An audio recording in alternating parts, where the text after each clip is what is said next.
Who am I banging the table for the Sharks to pick at number 11 if he's there?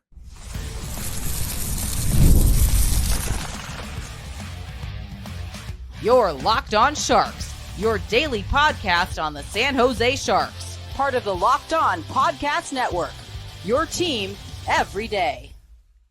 Welcome to Locked On Sharks, the premier hockey podcast covering your favorite team in the Bay Area. My name is JD Young, caretaker at the Reef, also co-host of Western Conference Tuesdays on the Locked On NHL channel. I want to thank you for making Locked On Sharks your first listen. Probably part of the Locked On Network, cover your team every day. If you want to be an everydayer, all you have to do is just follow wherever you get podcasts, or you can watch this on YouTube as well. And today, it's going to be draft day. I am recording this Thursday, but Friday is draft day. So the Sharks having now moved up to number 11 after making a trade with the Buffalo Sabres, where they gave up again picks 14 and 42 to move up 3 spots to number 11. We're going to assume the Sharks don't continue to move up, but we will see. So the players I'm banging the table for, and then kind of the other guys that I would be really happy with. So that my bang the table is like, this is the guy I want the Sharks to pick. If he may not be there, right? Definitely a real possibility that he's not there. But if he's there at number 11, I think you have to do it. So I did, a couple years ago, of course, William Eklund was like the guy. This is the guy the Sharks need to draft. Couple years, was it 2 years now? I did Brad Lambert. That was the guy the Sharks needed to draft. That was kind of it. Last year, we kind of knew it was Will Smith beforehand. And with Macklin Celebrini, right, we know it's Macklin Celebrini, and all the intrigue is about the second first-round pick. So I have crunched the numbers, studied the tape, not really, consulted the gods, sacrificed whatever animals to said deities. And this is the guy who I am pounding the table, and is Beckett Sennecke. So who is Beckett Sennecke? Let's hear from Hattie Kalakash on Beckett Sennecke. Because the 2024 NHL Draft's big late riser, but is he really worth a top 10 pick? I'm Hattie Kalakash from Locked On NHL Prospects, ready to give you the breakdown. Sennecke is a 6'3", 185-pound right shot, right winger who played for the Oshawa Generals in the OHL. He scored 27 goals and 41 assists for 68 points in 63 games and was a key contributor for the Generals in their lengthy OHL playoff run. At the start of the year, Sennecke's elite stick handling, high-end playmaking, and great defensive skills would only really show up in flashes, but its second half of the season saw him make these strengths a night-in, night-out occurrence, and he fully turned the corner from lanky teenager to full-on wizard in the playoffs. In my opinion, Sennecke would be a very good option in the second half of the top 10, especially for a team looking to add a very unique forward with top 6 upside to their prospect pool. For more on Sennecke and all things NHL Draft, follow and subscribe to Locked On NHL Prospects on YouTube or wherever you get your podcasts. All right, so Sennecke, of course, tale of 2 seasons. This sounds very familiar. If you go back and look at Quentin Musty and kind of his going into his draft year, right? Second half riser, questions about which player are you getting, the first half player or the second half player. And we all know what we're getting out of Quentin, potentially getting out of Quentin Musty. Beckett Sennecke, I think, should be the pick. And there's who knows where he goes. Like there's whisper he might go to the Ducks at number 3. You look at a team like Utah, which would make a bunch of sense there, right? Like, or who knows? Like I think the Kraken kind of want to go defense. Maybe the Devils. Like there's a lot of potential slots for him, but if Beckett Sennecke is at or available for the Sharks at number 11, I am going. That is the guy I think they should pick, right? 6'2", like how do you mention? Really had a late growth spurt. I think was trying to figure out playing in a kind of a bigger body. I think that's why you saw the second half performance that we saw out of Beckett Sennecke. Um, beautiful, beautiful dangles for days. Some of the best hands in the draft class. Great shooter, great passer, extraordinary puck handling.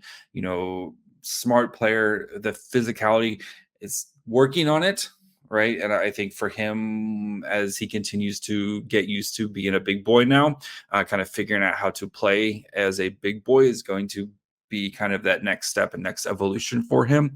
But I think the Sennecke that we saw at the second half of the season is something that you can project and look at as a potential top six, if not potentially a first line forward for the Sharks. And I know the Sharks are going to have a lot of forwards, right?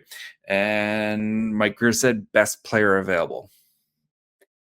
I think if he is there at 11, it's hard for me to envision a world where he is not the best player available on the board at that point, right? And like, I'm trying to be realistic here. Like, we know Zeke Williams gonna be long gone, right? And Lindstrom and maybe Iginla's there, but I think Iginla's gonna go. Demidov, like all those guys, like being realistic, like it's hard to envision where they're gone, or they're still there at 11. Like all those guys are going to be long gone.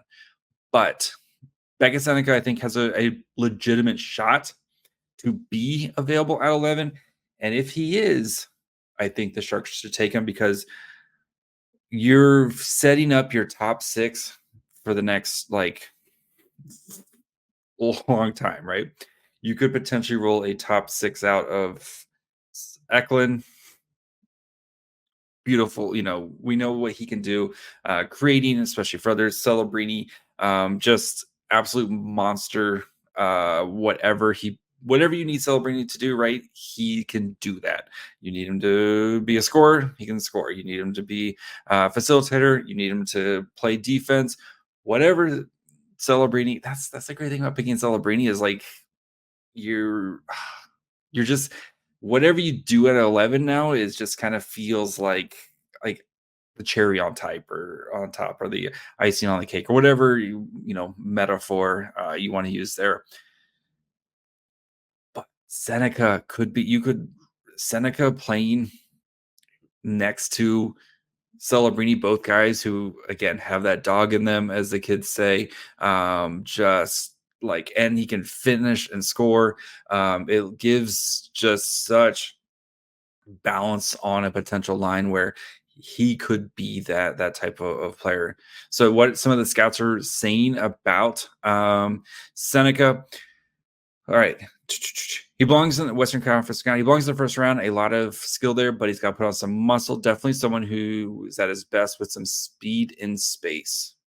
Right, as we talked about, he's just kind of growing into his big boy body. So really slick, really skilled. Hope he fills out that frame. He has a chance to be really good if he doesn't get killed trying the stuff he does in junior in the NHL.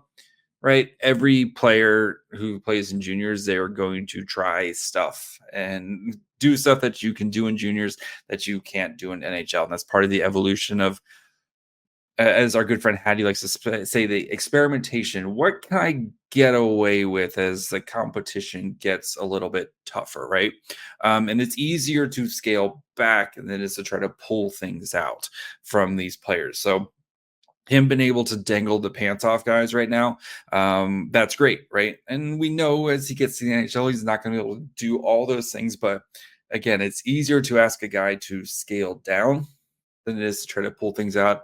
And I think with his hands and just how slick he is, plus his ability to create offense for other players and his ability to finish, just complements what the Sharks are trying to build here, and especially 6'2", 6'3", and as he continues to fill out his frame, definitely risk, right? And what if he kind of reverts back to what he was at the beginning of the season? But I'm willing to bet that we're looking at another kind of Quentin Musty type of jump with Sennecke. And so you could literally have like Eklund, Celebrini, Sennecke, Kasper Haltinen or Daniel Gushin or whoever, Will Smith, Quentin Musty as like your top 6 there.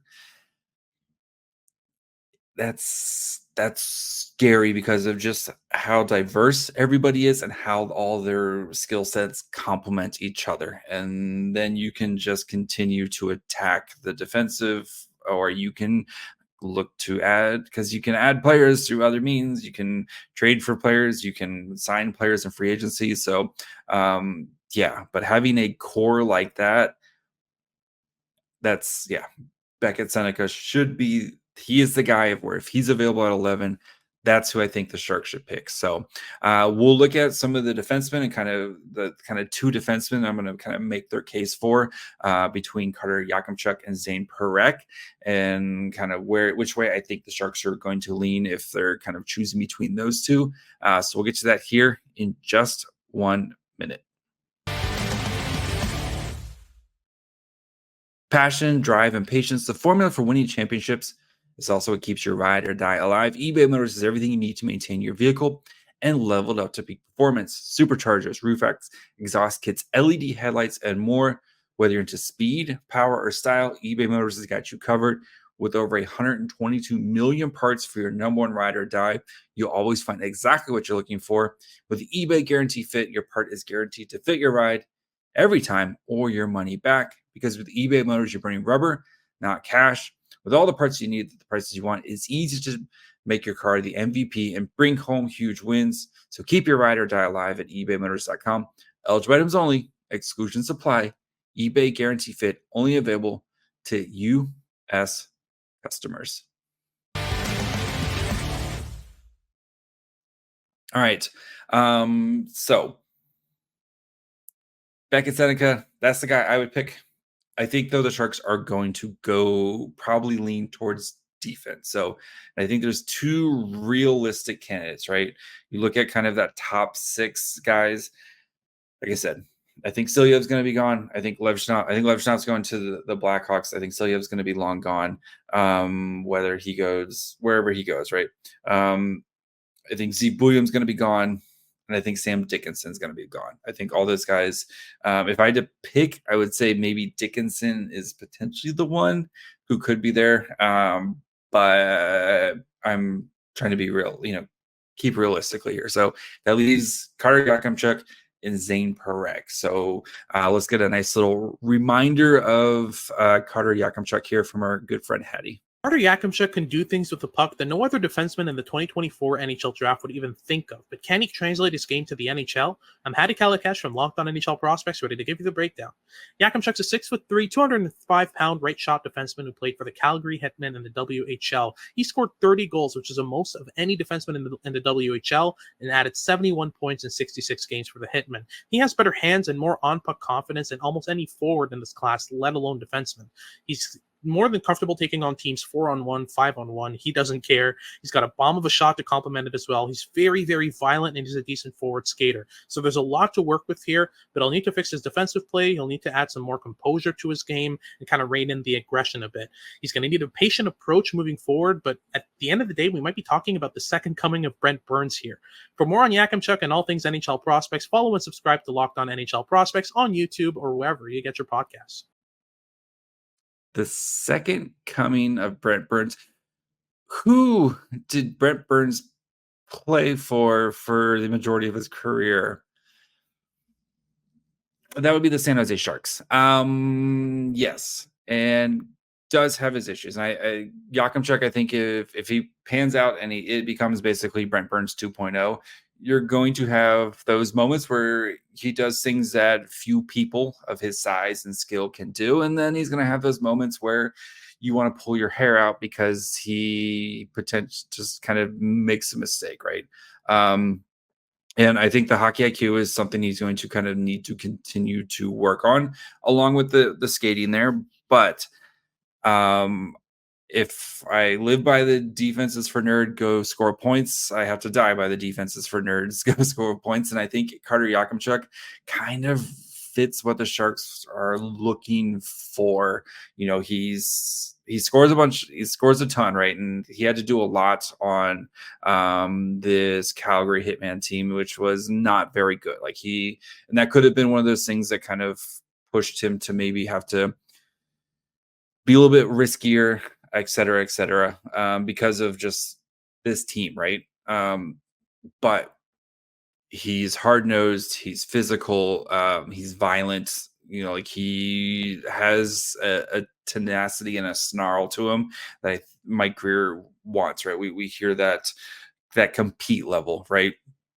Yakimchuk, and we've seen the Sharks add these type of players of, can you be skilled and can you have that compete in that sort of just, you know, in your face attitude? And I think Yakimchuk does that for the Sharks, potentially for the Sharks. So, like Hattie said, you're going to be patient. Like he's not going to be one of those guys who's like making the NHL right out of the camp. And, you know, it's probably going to have to spend this is a long-term project with Yakimchuk especially compared to maybe like some of the other guys. But if he hits though, again, having an Evan Bouchard, Brent Burns type of player, sign me up, because those guys were very good. Evan Bouchard is very good. Brent Burns was very, very good in his prime, won at Norris.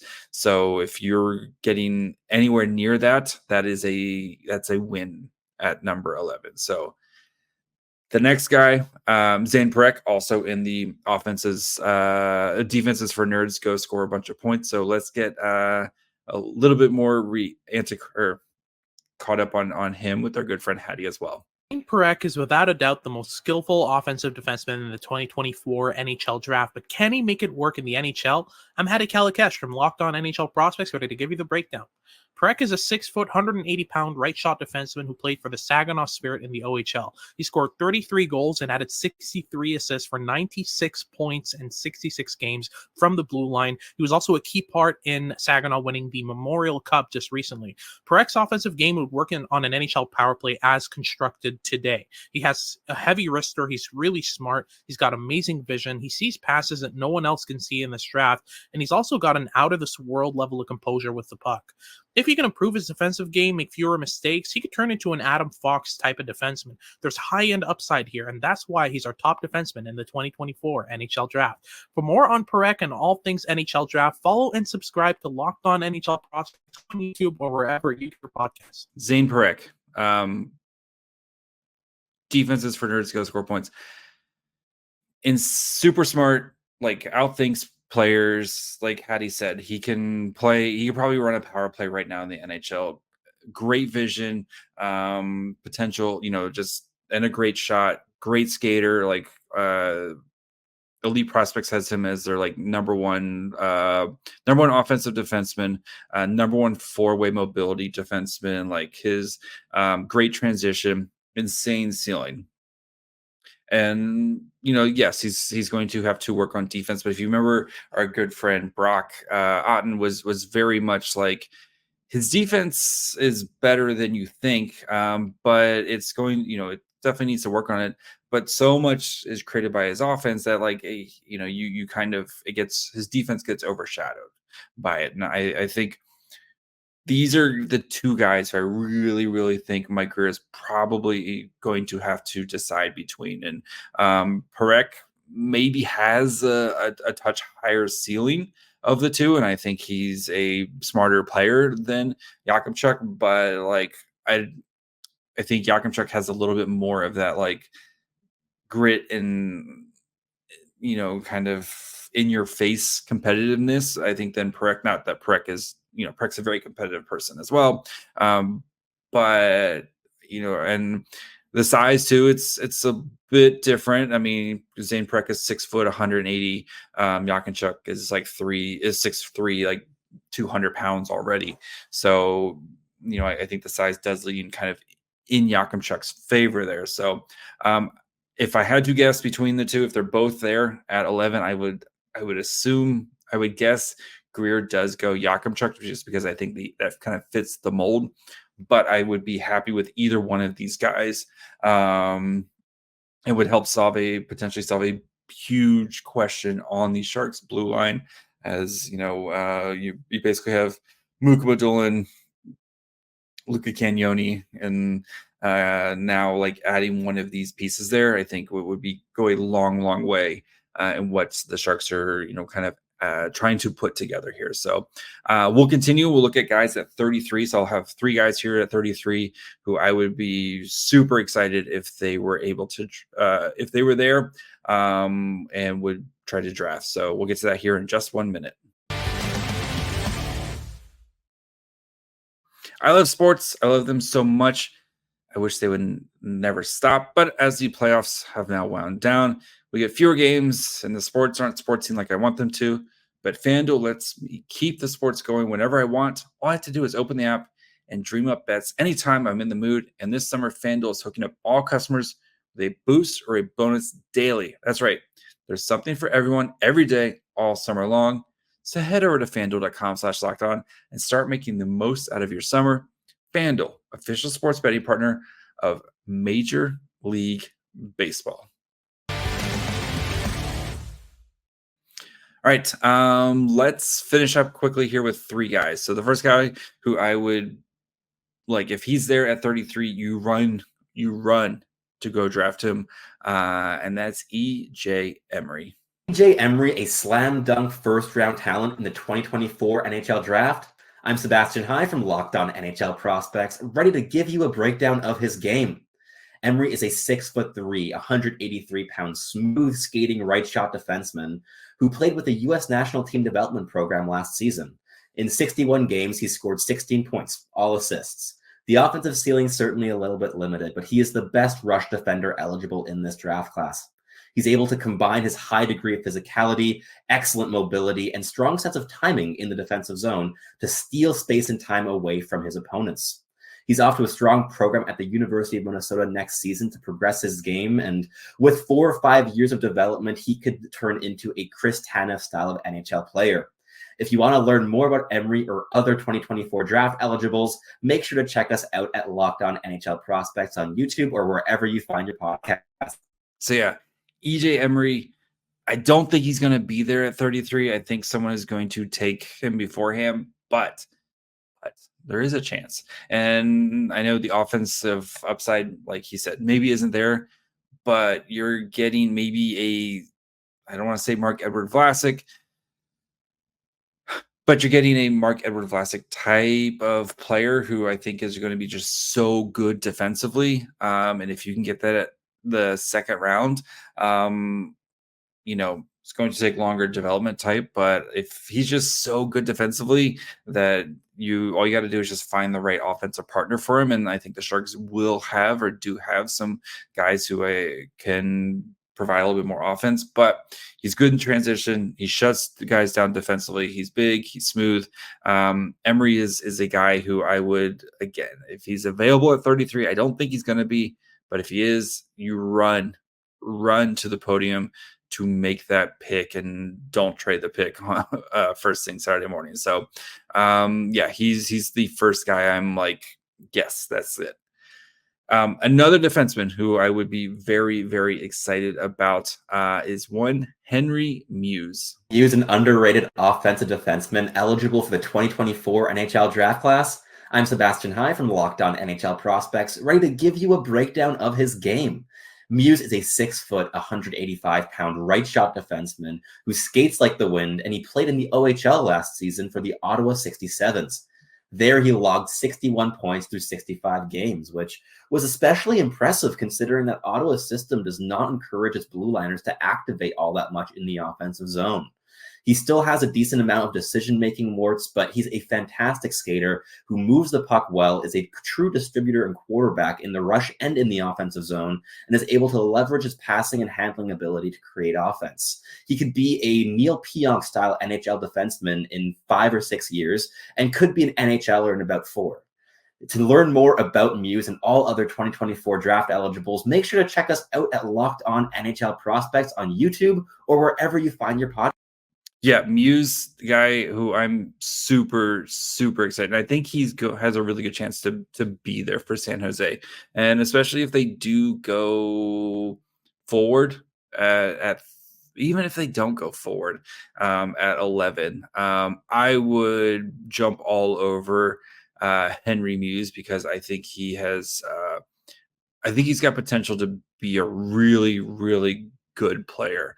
Like he said, really, really great skater. Smooth. He performed pretty well offensively again, like on a Ottawa 67s team that doesn't really kind of put him in a best position to succeed there.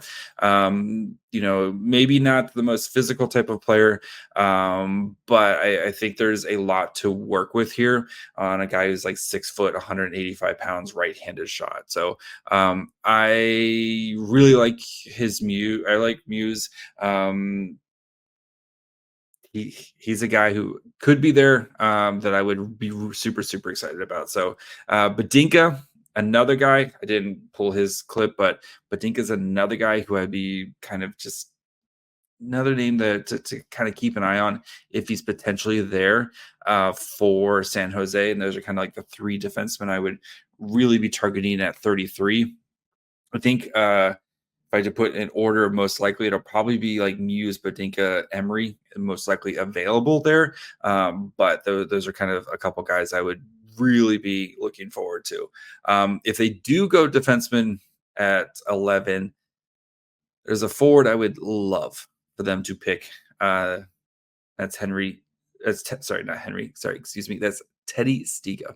Teddy Stiga has been showing up everywhere on draft boards from the mid-teens to the late 60s, but is he worth a first-round pick? I'm Hadi Kalikesh from Locked On NHL Prospects, ready to give you the breakdown. Stiga is a 5'10", 176-pound forward who played for the U.S. National Team Development Program this season. He scored 79 points in 61 games this past year across all competitions for the NTDP and helped them to a silver medal at the U18 Worlds. Stiga's game is built around his high-end hockey sense and playmaking ability. He's always in the right spot. He's always supporting his teammates with his routes, and he's always creating chaos for his opponents with his movement. He's one of the purest passers in the draft, and his shot isn't half bad either. Yes, Stiga's undersized, but at the same time, his smarts, his positioning, and his energy make him so difficult to catch with the puck long enough to be able to throw a hit on him. He's got some Jake Gensel in him, and that makes him worth a top 20 pick in my opinion. For more on Stiga and all things NHL draft, make sure to follow and subscribe to Locked On NHL Prospects on YouTube or wherever you get your podcasts. Yeah, so Stiga, guy, who knows where he goes, but very much Gavin Brindley 2.0, where he's just going to like be one of those guys that we look back and are like, how did he go this late type of player? Super smart. I think he can definitely has a motor that you can't deny. Plays way bigger than his actual size. And I think he would fit into, again, what these Sharks are trying to build here. He's, if he was like 6'2", he would probably be like a top 10 pick easily just because of the way he plays. Like he's ridiculously good. And I think, again, kind of a complimentary piece, but I think he's one of those guys who makes life easier for his line mates. And if you put him in your middle 6, and he can just kind of make life easier for your Will Smiths or your Beasteds or your David Edstroms and just be a really high-end piece, getting that beginning of the second round is not too bad to me. So that's going to be it for me today. So again, Beckett Sennecke is the guy I really, really want. And then Yakimchuk and Parekh are kind of the 2 defensemen I'm realistically circling, right? Very much still the traded, risk it all for Zeev Bouillon camp, but trying to temper expectations. So whoever the Sharks pick here at 11, like you're getting a great, like you're gonna feel amazing walking away draft night with Macklin Celebrini, and then if it's Yakimchuk or if it's Parekh or Sennecke or TJ Ginla or whoever, like you're gonna feel pretty awesome about what the Sharks did, and then you have the first pick of round 2 ready to kind of rock and roll and get things going. Way too early on Saturday morning, but yeah, it's gonna be fun. So enjoy the draft. Make sure you're following along wherever you get your podcast. You can watch on YouTube as well. On YouTube, we will have, I'll try to post the Celebrini availability and whoever the Sharks pick at 11. We'll try to get as many of the availabilities up as I can. So make sure you're following along for that. Follow the socials, Twitter, Facebook, and Instagram at Locked On Sharks. Follow me on Twitter at MyFryhole. Until Friday night after the draft. Bye, friends.